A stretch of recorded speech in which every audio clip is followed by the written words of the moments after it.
Hey Rock Rebels, welcome to another episode of Rock and Roll True Stories. Do you ever wonder exactly how a hit album comes to be? Well, today I'm diving into the story of how INXS's album Kick almost wasn't released. Now, INXS's legacy is often overshadowed by frontman Michael Hutchence' questionable death. But today I'm going to focus on the really inspiring story behind the record Kick. Now, the story goes to show that how having the right people around you in the music industry is so important, and how there'll always be a little bit of luck and fate, plus a bunch of talent and hard work behind every big break. Now, the band's October 1987 release Kick was their sixth studio record, and although they'd already been a well-known band in Australia for 3 years thanks to their number one hit Original Sin, they'd only started to break through in America with their previous album 1985's Listen Like Thieves with the top 5 single What You Need. Now, there would be a couple of major challenges to the album being made and released. First off, while they were working on the record at Rhinoceros Studios in Sydney with producer Chris Thomas and sound engineer David Nicholas in Australia, their record company Atlantic had already started booking tour dates. The only problem, Thomas didn't think the album was ready yet. So in a bold move, Thomas asked Michael Hutchence and Andrew Ferris to fly to Hong Kong to work on some more tracks. While Ferris was getting in a cab on his way to the airport, he came up with a riff for Need You Tonight and actually ran back up to his apartment to get it down. It was during this 2-week period in Hong Kong that they would come up with the demo tapes for the tracks Kick, Need You Tonight, and Calling All Nations. And once Thomas heard the demos, he finally felt confident that the album was complete. The rest of the production of the album was done in Paris. Now, the band's biggest challenge had yet to come when longtime producer Chris Murphy played the track Need You Tonight for Atlantic Records president Doug Morris and his fellow music executives in New York. They hated it so much they offered the band $1 million to start from scratch. Only one other person in the room that day saw the potential of the record, and that was future Atlantic VP Andrea Gannis. Murphy says he remembered Gannis shouting, "That's a hit."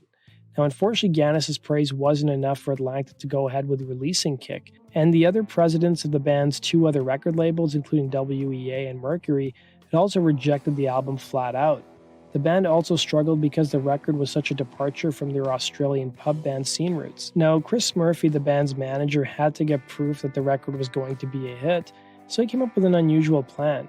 The story he recounted to Anthony Boz's 2005 book INXS Story to Story, the official autobiography, Murphy asked the head of a college radio station to play the song Devil Inside on campus radio, and that song would end up crossing over to the classic rock charts. And 4 of the songs on the album became top 5 singles, and Murphy even organized a short tour on college campuses to boost the popularity of the album even more. Now, Murphy was so convinced that the album was going to be a success that he actually remortgaged his home to fund the college tour and marketing efforts. And his gamble paid off. Finally, Atlantic released the album in October of 1987, and the album not only launched the band into great popularity with Americans, but made them a worldwide supergroup. And Need You Tonight became a number 1 single, and New Sensation and Never Tear Us Apart, as well as Devil Inside, all hit the top 10 in the US. And in a 2012 interview with Adelaide Now, Chris Murphy recalled that experience, saying, "We worked Kick so hard. We did all we could to crack that egg, and we cracked it. I told keyboardist Andrew Ferris recently if Kick hadn't worked, I'd be living in a caravan, literally." Now, in the same interview, Ferris also talked about the pivotal moment for the band in terms of songwriting, saying, "Michael and I sat down and carefully designed Kick. It felt like a big career move. We told the other guys, trust us with the songwriting, we'll give you 10 What You Needs." The band's goal was to always do something, and that came with resistance, which they overcame with a little bit of cleverness. Andrew Ferris said in a 2017 interview to Billboard.com that he wanted our song to sound like the future. Kick would also be the band's most successful album and one of the most influential albums in the pop rock category. It would go on to sell 10 million copies, and its string of hits kept the album on the charts for more than a year. Thanks to a few people who believed in it, the album became a worldwide sensation. So there you guys have it, the story of INXS's Kick album that almost didn't get released. Let me know, do you guys think the album would have been approved by the record executives if it wasn't for Chris Murphy's creative marketing strategy? Let me know in the comment section below. I also want to let you guys know that we're going to be doing an online event on Friday, April 3rd.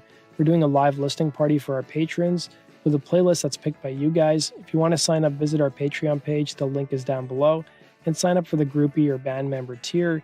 You'll also get some other great perks too. And remember guys, bands may break up, legends may die, but rock lives on. Take care.